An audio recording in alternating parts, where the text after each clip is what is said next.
just again, good to see all you guys. We haven't talked in a while, but sitting up here 6-2 after 8 games, so I'm excited about that. I'm pleased with the way things are going internally. The coaching staff, personnel staff, the entire organization just has been on the same page throughout the season this far, which I'm very pleased with. And again, we're 6-2. We've done a lot of good things. I think everybody would agree there's still some meat on the bone in areas where we can improve, but we got 9 games to go. There's a long way to go, but I'm pleased with where we are right now.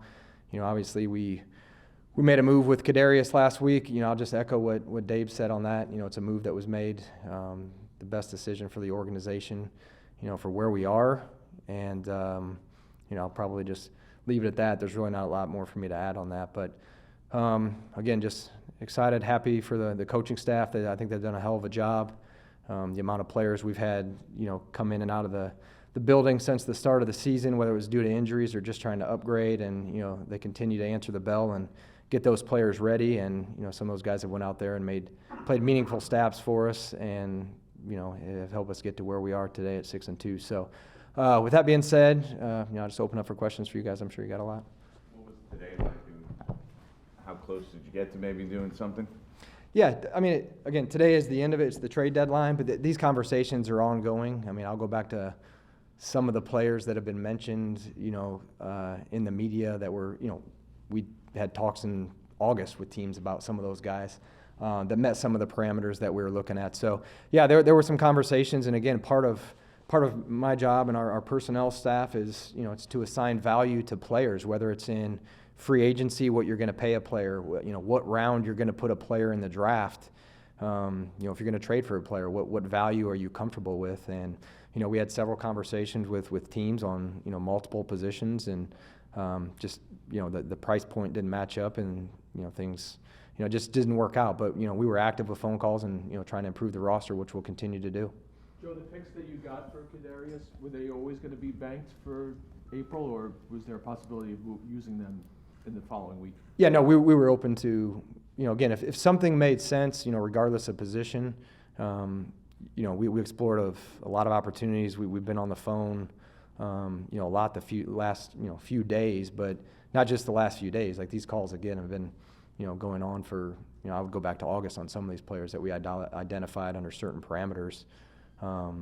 Years left, contract structure, where we were in terms of salary cap, that would make sense for us, and just, the value, you got to have two to tangle in these deals, and, just different value between, the other team and where we were, just didn't work out for us. Joe, how much was wide receiver like a target of these conversations you're having, and how do you feel about the group you have going forward? Yeah, wide receiver were part of the conversations, but so were, again, we had other, I'm not going to go in every position that we were talking about. Again, we were just trying to add good players, whether it was front line or depth players. So, the problem is there's a lot of teams that are still in it, where we are in the season. So not a lot of teams are sellers. Teams are banged up. So there's not a surplus of players that are available. It's a small pool, and it only takes one team to outbid you or go higher. But where we are receiver wise, again, the guys have played. Had good games, bad games. Jacksonville, we'd like to have some of those back, and some of those drops. But Kenny's hopefully coming back soon.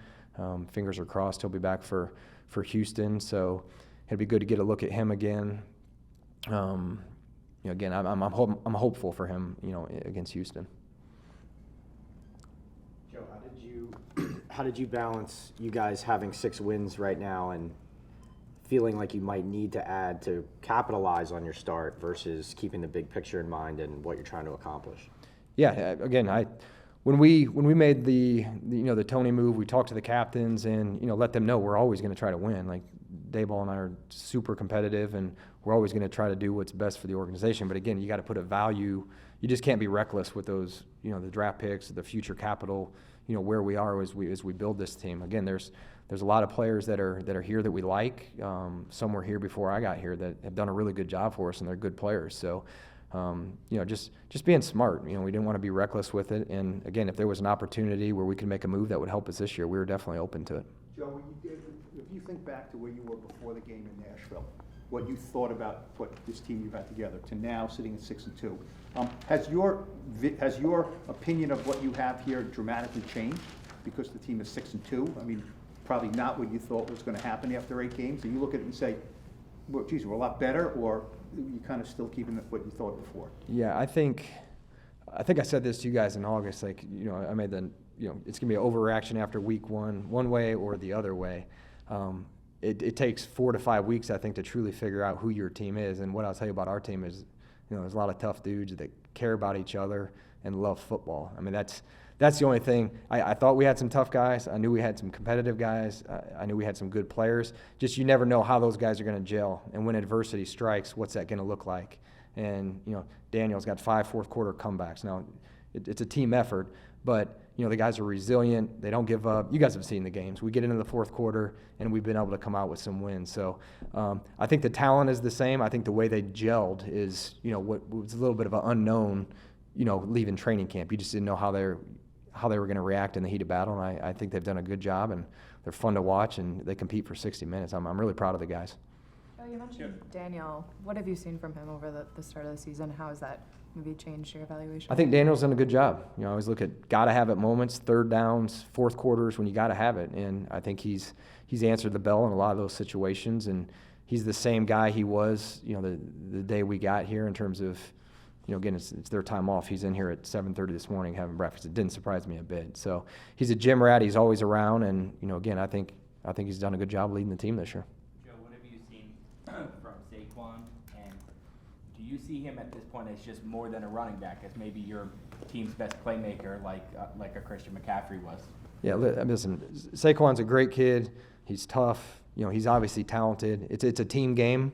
I think him being healthy this year, you've kind of seen who he is and what he can do. Whether it's catching the ball or running the ball, but again, it's credit to the offensive line, the receivers blocking for him, and he's taking advantage of those opportunities with his God-given gifts too, and helped us a lot. So I'm pleased with where Saquon is. So Daniel and Saquon, obviously, with everyone else, and obviously neither has a contract after this year. Mm-hmm. How much does that weigh on you? Because you only get one franchise tag, and they're both playing very well. Yeah, listen, there's 9 games left, so it's an ongoing evaluation for everybody on the roster. Not just Saquon and Daniel being UFAs. Obviously, those are 2 important players to where we are right now. But yeah, it's a constant evaluation, and we still have 9 games left. How open are you to potentially extending one of them or taking care of one of them or both of them before the season is over?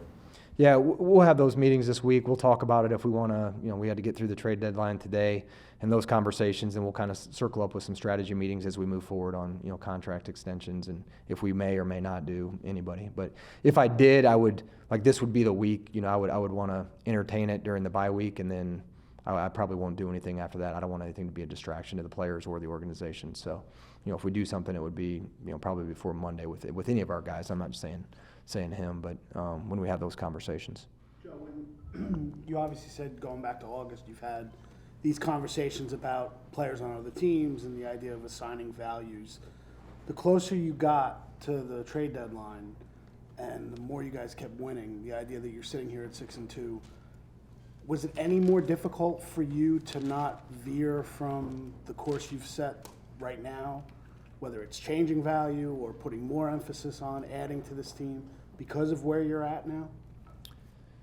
Yeah, absolutely. I mean, you have to step back and honestly evaluate the roster too. You can get caught up in the, hey, we won the game, yeah, but we were also down 17-3 in the game at some point, or we were down. You got to step back and look at it for what it is. And again, there's several positions where, you look at maybe we don't have a lot of depth, or, maybe we're getting a little bit older, or, what's best for the future in a 3 to 4 year window. You're always analyzing that, or what's just better for this year. So we had conversations with other teams for guys with expiring contracts this year. Again, obviously the value being a little bit lower, guys that expire next year or we're in a contract for 2 years. So you take that all into account at all the positions when you're making these calls. But again, there's not this surplus of players that are available, if that makes sense. Is it any more challenging to do things for the future when your quarterback situation is so unsettled? If you had Daniel signed for 5 years, would that change things? The fact that you don't know what that position is going to look like next year? No, I don't think so. Because again, if the value we assign to a player or position matches up with something we're comfortable giving up for that player, you know, I would have done it now and Daniel's up. You know, it's not going to change if he's under contract for 5 years. We'll still look to be, you know, aggressive to upgrade the roster if we have the resources and it makes sense. Joe, you said you're gonna have strategy meetings this week to talk about possible extensions for some guys. I mean, have you made a decision on Daniel that you would like him to be here beyond this year? We've got 9 games left. Again, for all these guys, it's going to be a continuing evaluation. You know, we'll talk through it, what the market looks like. You know, we'll have those meetings, but you know, it's going to be an ongoing evaluation. You know, we've had Daniel for 8 games. Joe, your team was 6-1 before this, so 6-1. The stats say 6-1 teams make the playoffs, like, you know, 85 whatever % of the time. Should this team make the playoffs now, do you think? We're just focused on Houston. I mean, it's week to week. It's week to week. Yeah, so we're 6-2. And we got 9 games left. You know, a lot can change. We're just 1 week at a time with this group. And again, like, I appreciate their preparation. You know, we've had a good week of practice every week. You know, they're pros. The work they're putting in, and you know, I think the results are showing on Sunday because of the preparation that they're putting in during the week. Excluding Daniel and Saquon, are there guys that you would like to get extended this week? There's some guys we're going to talk about. I mean, you can look at our UFAs and some of the guys that we could potentially extend. So, yeah, we're going to have those conversations. But again, you're balancing. You know, we're 8 games in. There's 9 to go, and you know, again, you know, certain players will, hey, maybe you want to play it out, see if you can up your value, or you know, take guarantees now. There's a lot that goes into it, but you know, we'll focus on that stuff later on in the week as we go through it. And you know, again, some people may not have appetite for extensions. Like I said, they may want to hit free agency in the open market. So we'll see, but we'll go through all of our UFAs, the guys with expiring contracts, and talk through each one of them. And was your cap situation limited amount any problem in terms of wanting to maybe make a deal that way, where if you had more cash to do it, you could have done it? There were a couple players where it just wasn't going to work out. Like, yeah, financially, we couldn't do it, and a team wasn't going to buy down the money, or you know, if they did, they would want, you know, a higher pick, and it just didn't make sense for expiring contracts. So, yeah, we went through. There's a lot of scenarios and a lot of different players that we talked about, and you know, just couldn't come to, you know, land the plane on some of them where it was, you know, both teams agreed on the compensation. Joe, now that the trading deadline is passed, is the cap situation for the future now to the point where you think it can do more things next year? Yeah, I mean, when the season's over, I think we'll be in much better shape. Will we get through the season without having to push a little bit more down the road? We're not trending that way. You know, these practice squad elevations cost you.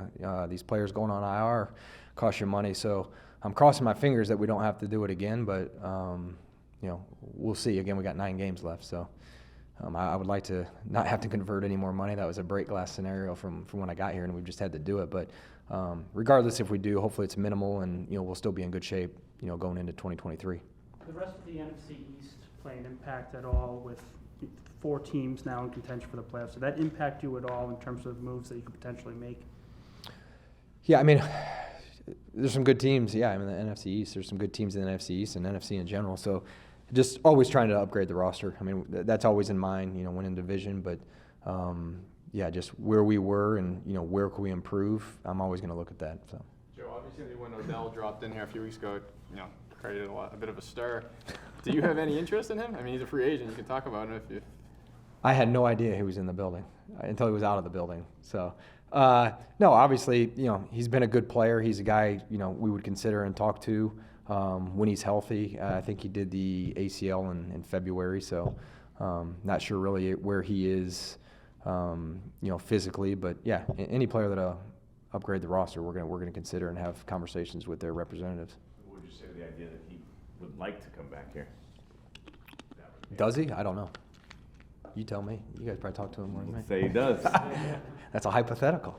Yeah, then we would be, I mean, he's a good player from what I evaluate. If he's healthy, then he's you know, if a player's healthy and they would help us win football games, we will pursue them if they fit, you know, what we're looking for. What was ownership's opinion of staying relatively quiet, especially on like the buying front at the deadline here? Yeah, Dave's and I are in constant communication with ownership on everything we do. So I've kept them in the loop on all the conversations we had and what we were looking for, and you know, they were supportive in everything we were doing. They've been abreast to everything. Joe, we've actually had a lot of questions about buying. Did you have other, besides Kadarius, did you have other were people calling to see if you were selling anybody else, and did you have to resist anything to keep this team That's a good question. We got a call on one player on Monday, and it was a hard no. So Which player? I'm not gonna say which player, but it's a good player. We've gone this far with like obeying the Kadarius mandate, but like, can I at least ask like why, why now versus like maybe just 9 more games and then revisit after the season? Yeah, it was the best decision of the organization. Again, everybody was. Daves and I talk all the time. I know he mentions that to you guys. We talk about everything, and at the end of the day, I think it was best for both parties. What do you say to the idea that you're 6-2 now, and the totality of it all is you got rid of a player and you didn't add any players when you're 6-2? Yeah, no, I don't disagree. I understand the train of thought there, but this particular move was the best for the organization. And we'll continue to look. I mean, we'll continue to add players to the roster, the practice squad. Again, the rookie class, I'm proud of those guys. I mean, they're number 4 in rookie play time right now. I think we're getting a good contribution from those guys. They'll continue to get better. We did a study. I think this is a testament to the coaching staff, not to go on a tangent on that, but just the players and continue to look. We lead the league with 12 players that were not here in September that have played offensive, defensive snaps for us. Whether it's Jalen Smith, Moreau, Tyree Phillips started at right tackle.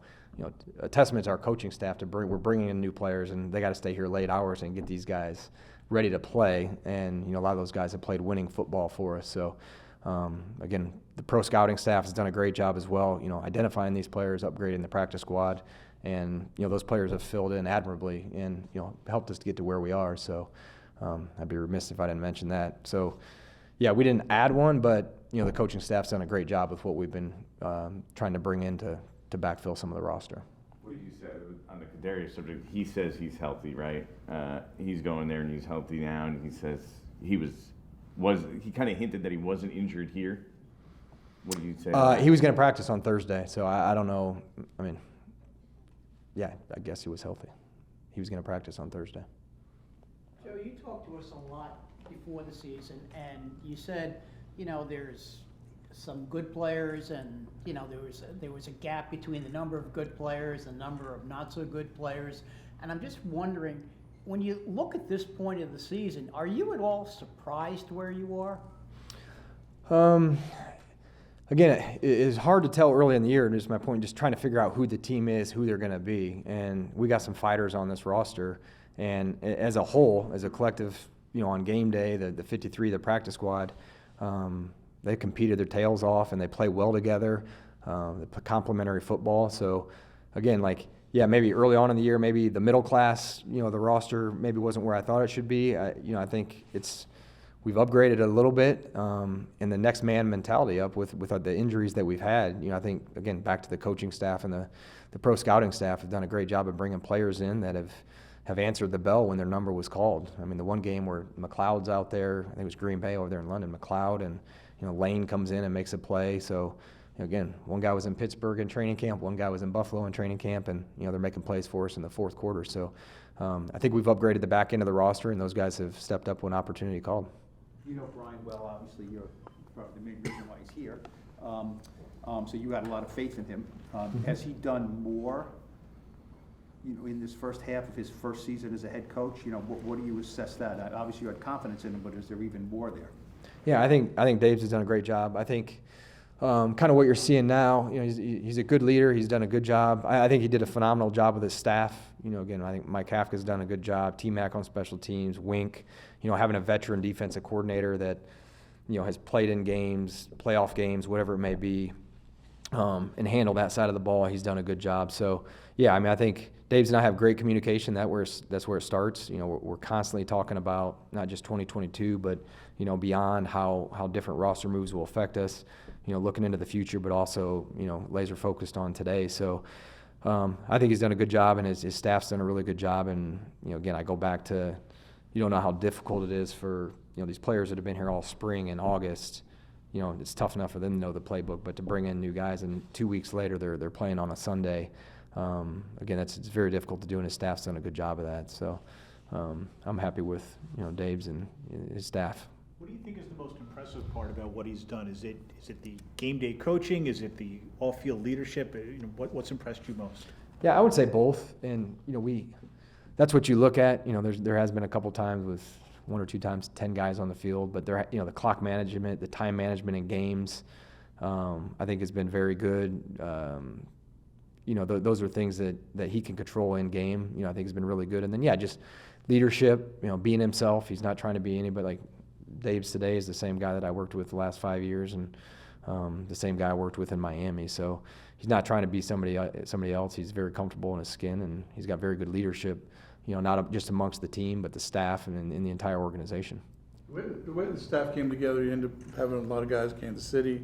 You have a coordinator, Kansas City, coordinator from Baltimore, and then a heavy Buffalo influence, obviously. Have you been able to see those 3 winning cultures come together, and what is that like in a room does it ever get discussed off 3 places? Yeah, it is. And like before we played Baltimore, like you like to pick, Wink, I pick his brain on Baltimore because again, it's historically they've year in, year out, they're competing, for playoffs and championships. So same thing with Kansas City. Again, Andy Reid and Harbaugh, and those are very good coaches that you look up to and you respect. So just coming from a winning culture, knowing what it's supposed to look like, the way you lead meetings, the way you practice, the way you do things, I think those are all characteristics that they brought with them. Do you believe the style you guys have been winning is sustainable over 17 weeks? Every game kind of being 6-2. That's what I'm saying. So there's 9 more. You think it's It's sustainable? a recipe or not, it's working. So no, I think again, like there's 9 games left. There's things that we know we can improve on. You can't coach effort, you can't coach toughness, and our guys have, they've been tough, they've been competitive, they've been resilient. They're playing their butts off, they're preparing right. Some weeks they're just going to be negative matchups. It's no matter where I've been, there's some games you play like that's their good against our not so good, and it's going to happen. Or some weeks you just don't have it. It's the NFL. There's a lot of parity in the league, and we've been able not to beat ourselves. We turned it over a couple times on Seattle, but there's 11 minutes left in the game, and it's 13-13. That's where we've been a lot this season, and we've made more plays than the other team. So again, I'm really proud of where the guys are and the way they're playing and the way they're approaching their craft, and again, whether it's sustainable or not, I think we've got some good players here, and I'm looking forward to the final 9 games. How much different do you feel about you had 8 games now, basically half the season to see them. How much different do you feel about the roster as a whole? And do you feel like maybe you have more building block players than you had previously? No, I don't think so. I think I feel the same about the guys. Again, to me, it was just how everybody came together. How it's still forming. I mean, we're trying to evolve, in different parts of the game. But I feel the same. The players that I thought were good players have proven to be good players, and some of the backups have maybe exceeded my expectations, which is good. Again, a testament to the coaching staff. But I kind of see how it was. Just we've came together really good and played complementary football. You don't hear the word franchise before every position, like franchise quarterback. The other position is franchise left tackle. I'm curious what you think of Andrew Thomas's development, because there's a lot of metrics out there that say he's the best in the NFL. Yeah, I think Andrew's been really good. Again, you're looking at left tackle. He's got feet, he's got length, balance, body control. I think Andrew's playing at a high level. I mean, I could go on and on about all the strengths, and there's the weakness box is going to be close to empty. I mean, he's good, and he's even a better person, and I've really enjoyed working with him. Joe, two more. Has your winning adjusted the way you are scouting prospects, like knowing or targeting where you're going to be picking, how much research you maybe are doing on certain guys versus time you're not spending on others? Yeah, no, that's a good question. We basically have a top 10 report that I get weekly, and it's by position. So I'm trying to attack that entire thing. Like, if it's a left tackle, it's all right. I'm still going to go see the guy. I'm just because we got Andrew Thomas or Evan Neal's at right tackle. I'm still trying to see the top 100 prospects if I can in person. So it won't affect how I'm scouting or who I'm going to see. Joe, when you say you rely on the coaching staff to develop players, I would imagine there are levels of talent of those players. You go to wherever guys have been picked in the first round, you say, okay, go develop Saquon Barkley. Well, it might be being developed a little bit different. It's great coaching. So It seems like this staff has been able to develop on several levels. Players who are here maybe got a clean slate to be here. Players that have been brought in. How valuable can that be in building a roster when you know you can rely on your staff to build up the players that are actually here? Yeah, and that's something Coach Parcells used to say to me. Like, the quickest way for a head coach to get fired is not develop young talent. And Dave's and I are aligned in that. Like, the importance of, we saw it in Buffalo with some of the young players that are, contributing for them. And, I'm constantly on him about, hey, we got to get this guy more play time, or this guy's got to, in order to keep developing these guys, and the coaches have bought into it. And it helps when Dave's and I are aligned in that in terms of the young players developing. Again, there's going to be like growing pains. I mentioned it earlier, just very few rookies are instant coffee when they come in the building, and it takes time, and they have to go through growing pains. But, the good thing is now we're winning some games. They're getting valuable play time. While being able to make some mistakes, we're still able to win some of those games, which will, pay dividends in the long haul. So, yeah, I'm a firm believer in, a lot of good coaches are the ones that can develop, young players. Joe, since you've been here, I assume you could have walked down your block and nobody would have known you. Now that this team is 6-2, I mean, has your life changed in any way? Yeah, I got asked that question earlier. It was what was the weirdest thing that's happened to you since you've been with the Giants, and kind of along the same lines. But yeah, I was at Lowe's with my wife not too long ago, and I felt like this guy kept looking at me. I'm like, what in the hell's going on? Like, why is this guy creeping around? I'm on the next aisle, and there he is again, the next aisle. And finally he came up to me. He's like, are you Joe Schoen? Can I get a picture with you? And it was in Lowe's, and I thought it was kind of creepy. And then I realized that it's hard to get used to being out and being recognized. Like, I'm not used to that. I haven't gotten used to that. But it's a lot better than them booing or dog cussing you or, throwing things at you. So, but no, it's been great so far. Again, but yeah, that's hard for me to get used to, for sure.